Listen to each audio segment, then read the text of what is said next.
Hey everyone, this is Mary Beth McGanders from Dread Central, and I'm here with our managing editor Josh Korngut for a new episode of the Dread Central Cinema Club. Wow, thank you for having me for this brand new episode. Wow. I'm excited. And so today we are talking about a movie that I'm very excited to chat about. We are talking about Scott Derrickson's The Black Phone. Ring, Oh, ring. Hello. oh my God, who's there? Drop comedy. Oh wow. Oh, my ghost. I didn't even mean this. Ghost face earrings, phones, you know. Mhm. But okay, so Josh, you saw The Black Phone before me, but I'm curious, before we dive into like the nitty gritty about everything, can you tell our viewers a little bit about what this movie is all about? Let's see what I can do. So, The Black Phone is a story about a boy and his sister. They're both psychics. And in their neighborhood, there have been a number of children disappearing, which is very spooky.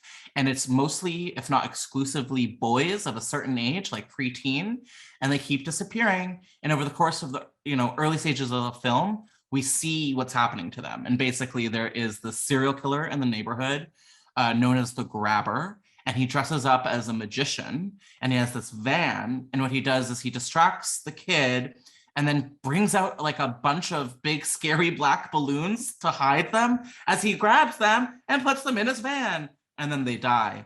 But oh my God, so our protagonist, who's this like 12 or 13-year-old boy, gets grabbed, and the majority of the film is him in a basement trying to survive. Twist, there's a phone in the basement. It's black. It's not connected to anything, but it rings. Okay, and what happens when it rings? You give us a Hello? twist. Oh my Hello? God. Oh my God, it's the ghosts of the children that were killed by the Grabber, and they're telling me different ways to escape the basement. That's it. That was it. That was perfect. Show, don't tell. That was a lesson you guys just learned. So yeah, little ghost children are telling our protagonist how to escape the scary Ethan Hawke basement. It helps that there's a bunch of random crap down there that wasn't cleaned up that I think he should have cleaned up. We'll talk about that because Yeah, he's not successfully killing children to the best of his capacity. But luckily, with the help of all the dead kids, there's a movie. there is a movie. Yeah. And so this is based on a short story by Joe Hill, who I know is a personal favorite of yours. Oh, I'm such a fan. So for those who know, for those who don't know, for those in between, Joe Hill is the son of Stephen King, but he's so much more than that. So don't let that, cloud your view. He is like a master of horror literature. If you're into Stephen King, or if you're into Lovecraft, or if you're into any spooky lit, Joe Hill is for you. He's done so much good stuff. Yeah. One specific book I really recommend is Nosferatu, but it's spelled with a bunch of numbers. There's a TV show, don't watch that. There's a book called The Black Phone that I'm kind of obsessed with. And it kind of is about, like, you'd have to imagine it being about Rob Zombie and Sherry Moon Zombie. Wait, hold on. It's called the book is called The Black Phone? Thank you for correcting me. It is called Heart-Shaped Box. It is called Heart-Shaped Box. And it's basically about Rob Zombie and Sherry Moon Zombie, like, on their worst day. Yeah, I know. I've always been wanting to pitch it to you, but every time it comes down to it, I'm like, I can't tell her what it's about. So okay, I'll take that. I'll take that explanation. But yeah, so the short story is like 30 pages long, and Scott Derrickson of Sinister fame, along with his frequent collaborator C. Robert Cargill, came together to make this film with Blumhouse. And so it's like one of the big summer releases of this year. It was supposed to come out in January. They moved it to the summer for a bigger release. Whatever, Scream did just fine in January, but that's it was a COVID push, right? Was it a COVID? It was one of those weird things like in January where it was like maybe a COVID push, or maybe everyone was speculating about what the reason why it got pushed. But regardless, we got it. Like you mentioned, Ethan Hawke is our grabber, our villain. And I forgot what I was going to say. That's okay. He grabs, and I was going to say he can grab me, but I feel like in this exact instance, it's not so appropriate. Yeah, because so I'm a huge... we're going to jump and talk about Blumhouse for a second, but for real quick, I want to talk about Ethan Hawke, because I think Ethan Hawke is like the big name draw for this one for everybody. Like a lot of the acting is great from the younger kids, but like they're kids. So Ethan Hawke is the Pole who was in Sinister, starred in Sinister with previous Scott Derrickson film. And here he is not a dad, but a terrifying killer who gives me the heebie-jeebies. Mm-hmm. Yeah, he's not sexy in this at all. And congrats to this movie for making that happen. That was a feat. Yes, congratulations. But I guess before we get more into like some of the nitty-gritty with him, you want to talk about Blumhouse really quick? Like I always want to talk about Blumhouse. Always, always, always. And I always call it Bloomhouse. And then one time a friend of the pod, Joe Lipset, yelled at me and said, "It's Blumhouse."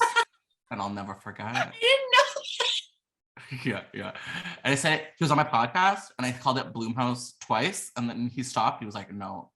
And then he like hit me in my face. Yeah, I can see that. Joe reaching through the camera. And just smacking me. And I said, thank you.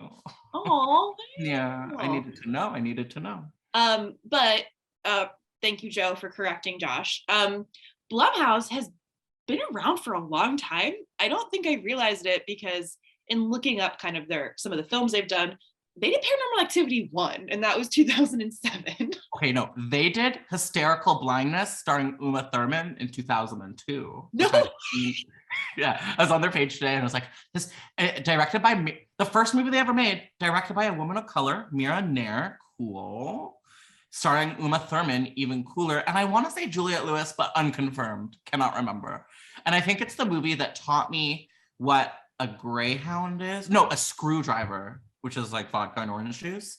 And Uma Thurman orders a screwdriver, and I was like, that sounds good. They're fine. Wow, yeah, they're fine. But so, okay, I did not realize they were in 2002. That's wild. So, but what are some of your favorite other Blumhouse releases? Because they really have put out a lot of stuff. God, their website. I'm like, holy shit, they've been involved in so many movies. They've been doing it. And I think their first, like, ooky spooky affair was Insidious, maybe? Or maybe it started a little earlier with Paranormal Activity. But either way, I am an Insidious guy. So Insidious 1, so good. Insidious 2, I'm sorry to say it, better. Insidious 3, I apologize for it constantly. I love it. And I don't think it gets the love. Yeah, I do. It doesn't get the love it deserves, okay? I believe it's the Lee Whannell directorial debut, I think. You know, I think you're right. That's wild. Right? Everyone's all like, ooh, the Invisible Man, like you're about to say. But like, Insidious 3. I also love... Did you read the outline? I have it right in front of me. I also love Unfriended. I don't apologize.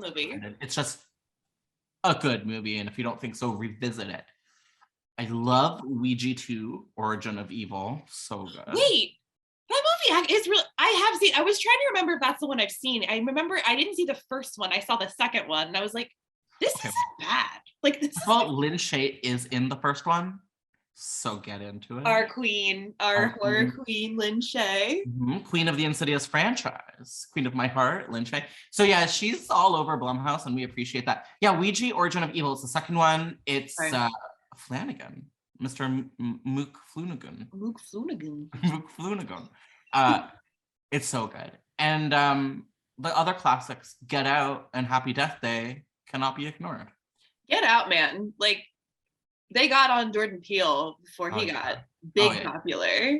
Oh yeah. They got that Oscar vibe for that one. Good for them. Oh, that's right. They did.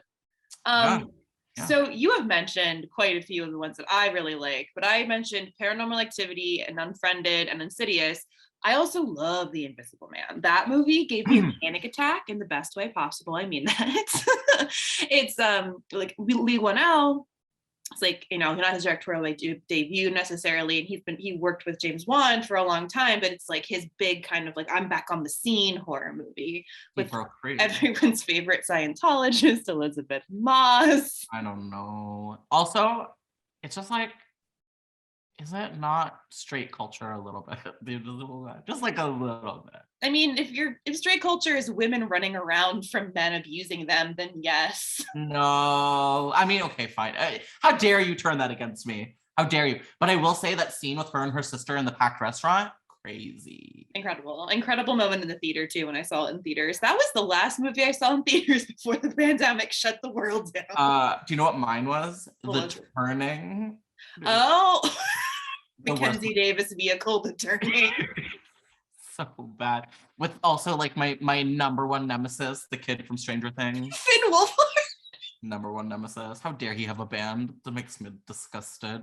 And it was bad. It's not a good movie. But thank God, The Haunting of Bly Manor made up for it. Yeah, exactly. So now we've talked a little bit about Blumhouse and the background. So let's talk about The Black Phone. First of all, did you like it? Like, just blanket statement. Did you like the movie? I loved it. I loved The Black Phone. Can I say explicitly that it's like the best movie ever made? It's not for me to say. If you said that, I would be a little bit concerned about you. This is Citizen Kane. Why not? Why can't it be? I mean, fair. I just love it.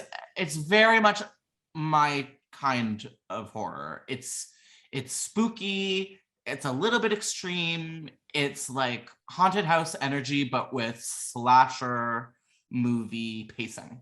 Yeah. Oh, that's a good way to describe it. It does have slasher movie pacing for sure. Mm-hmm. Yeah, I was really surprised how much I liked this movie. I don't know what was like such a hang up for me. I was like, Ethan Hawke was in it, and he is like number one horror daddy right behind Patrick Wilson, because Patrick Wilson is number one horror daddy, like, but Insidious, shout out. But Ethan Hawke is a close second. It could have been Patrick Wilson, to be honest. What? This could have been Patrick Wilson, easy. This would have been cool with Patrick Wilson, but we won't fantasize about all the universes. But I was like, I don't know. It's a big horror releases like this. I'm always like, it could be really good or it could be terrible, and I had a really good time with it. It actually is pretty fucking scary. I will say there are a lot of weird plot holes. Like, one, this man is in a fucking giant van with balloons and a top hat, and he's just nabbing kids off of the street, like in the middle of the day. It is the 70s, but which was like, that was the norm in the 70s. If that didn't happen, you were worried. If there wasn't a man spraying bug spray in kids' mouths and burning their eyeballs and stuffing him into his van. Oh yeah, the bug spray. So what does he do? What does he do to grab the grabber? How does he grab? Walk us through. How does he grab?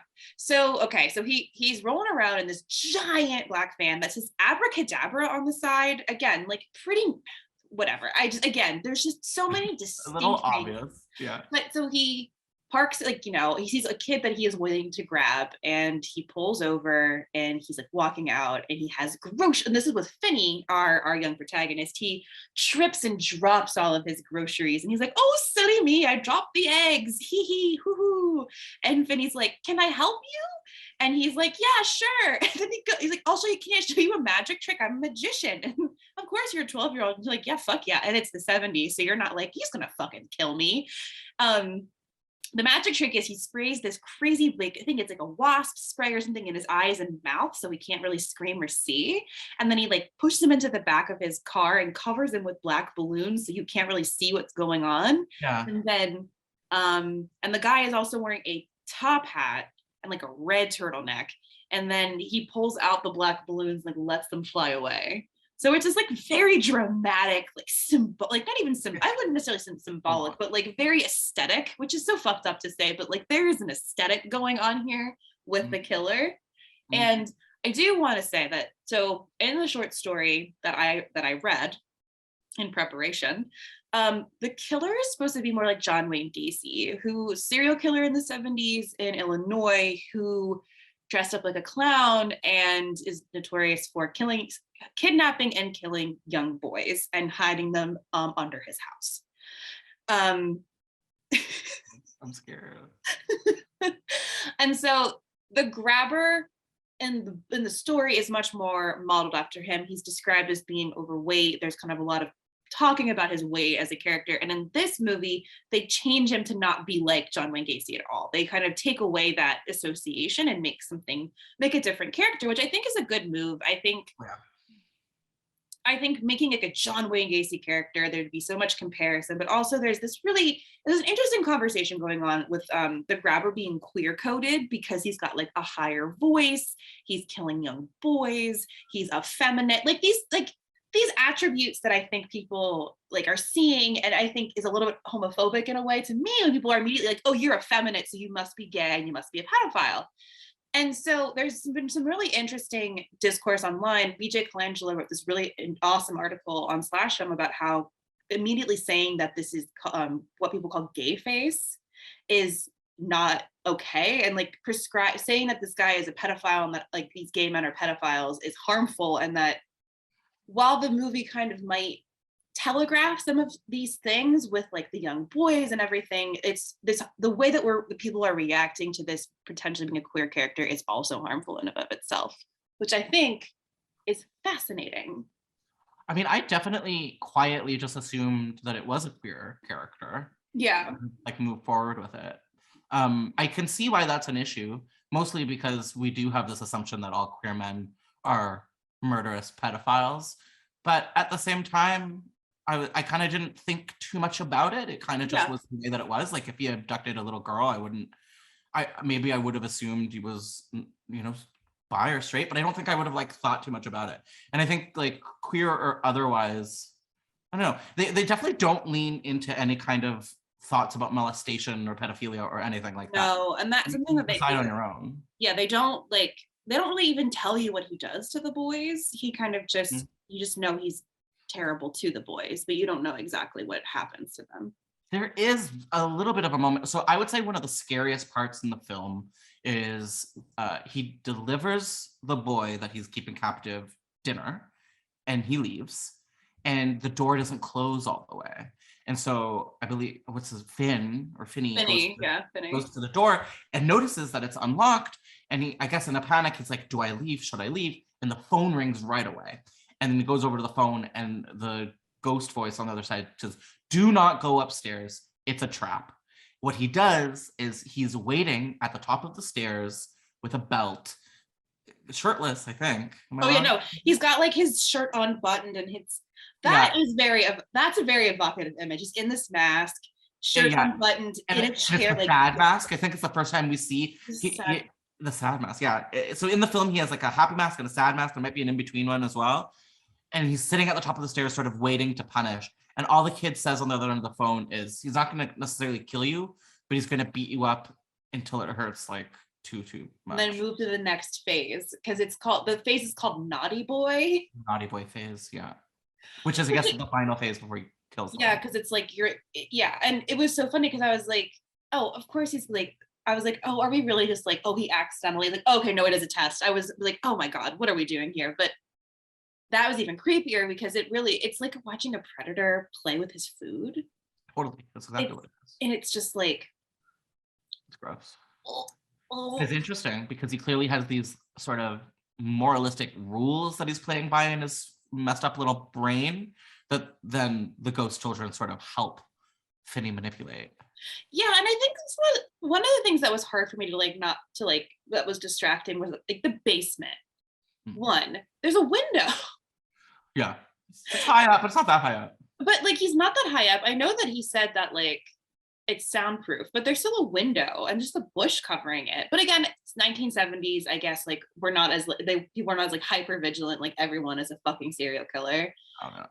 But then like there are parts in this movie where Finney like pulls the bars off the window and he doesn't notice that. He doesn't notice that. Hear it. And maybe that's why he doesn't hear it. Because right, it's soundproofed.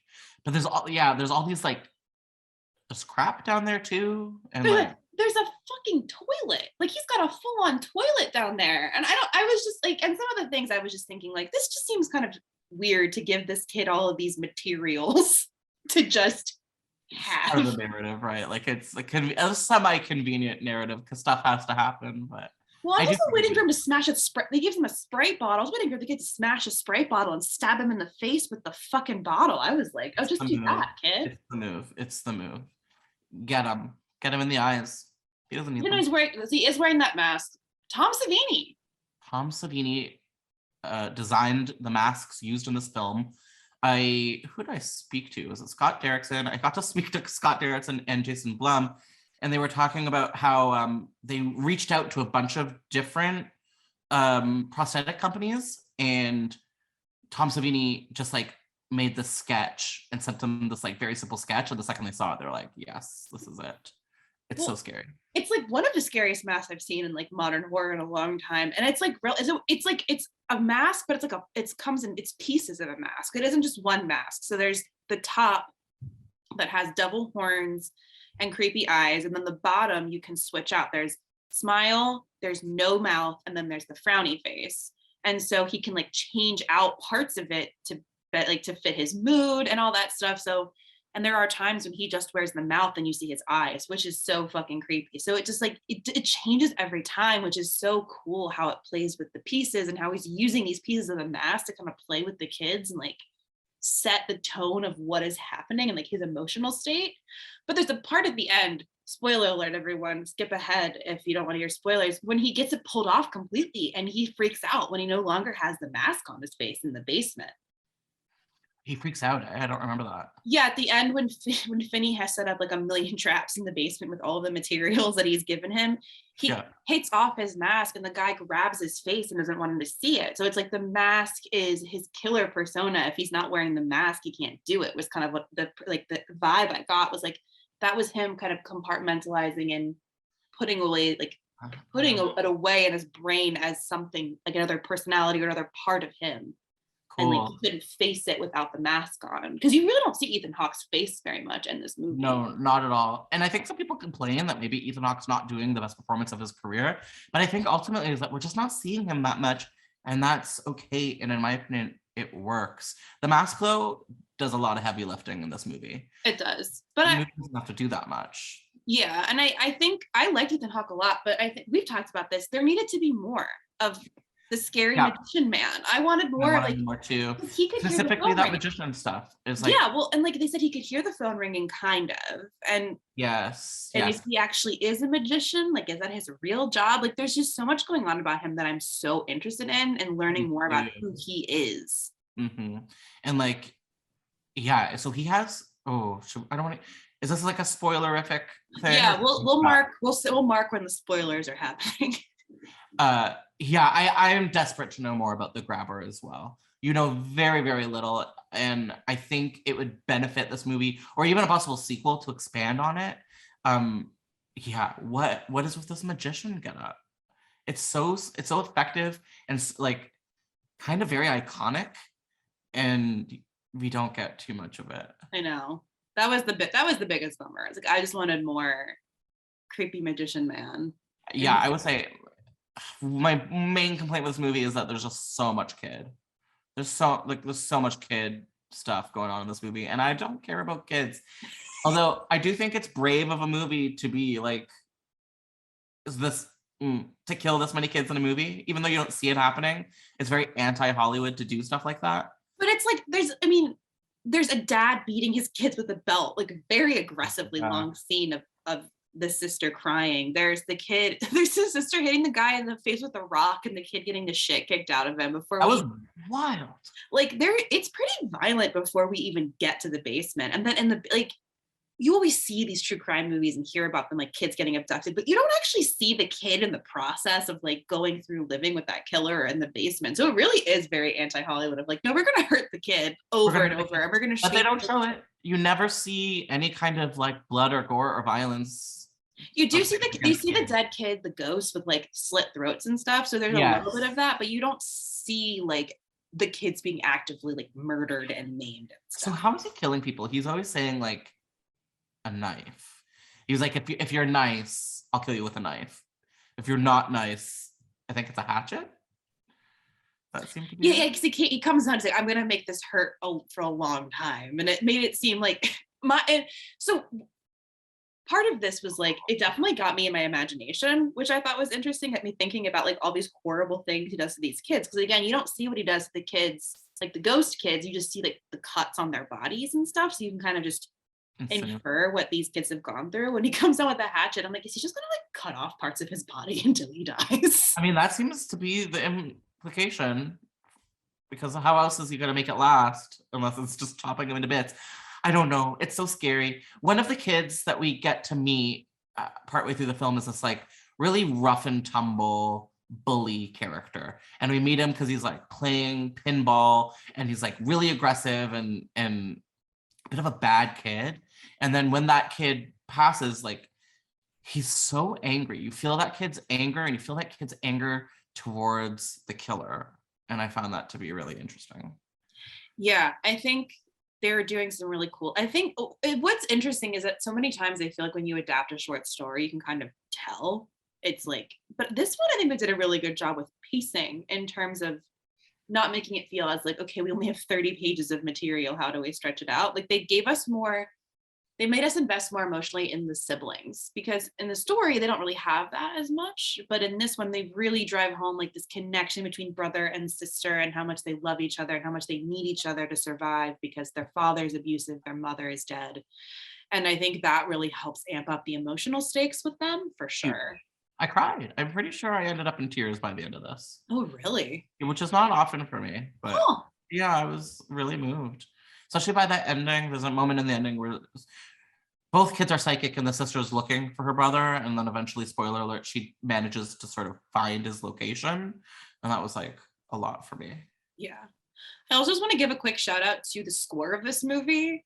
It's got sinister vibes and it's really creepy and like kind of droning and great, and I think it's added a lot to this movie. I liked it. I liked it quite a bit, the score that they have going on. I don't remember the score, and I'm wondering who did it, and I'm going to look into it right now. Do you know offhand if it's the same person that did?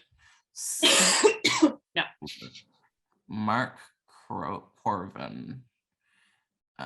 He did The Lighthouse. Oh, interesting. And The Witch. Oh, that makes a lot of sense because a lot of it feels like cacophony. Mm-hmm. And oh my god, he also did Cube, my favorite movie from 1997. Hell yeah. Iconic movie. But yeah, it's very cacophony, scary cacophony, which is exactly how I would describe the Witch soundtrack, which I love to listen to while I write. So that's a heavy one. Yeah. All right, so that's The Black Phone. Give it a rating out of 5. Josh, how many black phones out of 5 do you give The Black Phone? I oscillate between 3.5 and a 4, and that half a star is because of the children. It's a 3.5. Okay. Yeah. I'm giving it a 4. Fair. There are so many plot holes that I could like poke at and be annoyed at, but I just had such a good time, and it's like a big movie in the summertime, and it's got jump scares and it's spooky, and I liked it a lot. I know there are problems with it, but you know what? 4, man, it was a great time at the movies. I respect that. This is the kind of horror I want to see more of. So thank you, everyone involved. Yeah. Josh, where can viewers find you on the internet? Well, you can find me on Twitter at Josh Porngut, on Instagram, the same deal. But more importantly, you can go ahead and listen to my podcast, Development Hell. It's right here on the Dread Central Podcast Network, where every week I unearth horror movies that didn't actually make it to the finish line. So I'm talking about Freddy vs. Jason 2, Alien 5, crap like that. Pretty cool. So I've been on a couple episodes. It's very fun, everybody. And I, Mary Beth McAndrews, you can find me on Twitter at MBMcAndrews. You can also make sure to follow Dread Central at Dread Central, where you can see all of our incredible content, video, articles, podcasts, everything in between. So thanks everyone for watching, and we'll see you next Friday. Ring, ring. Hello. Ah!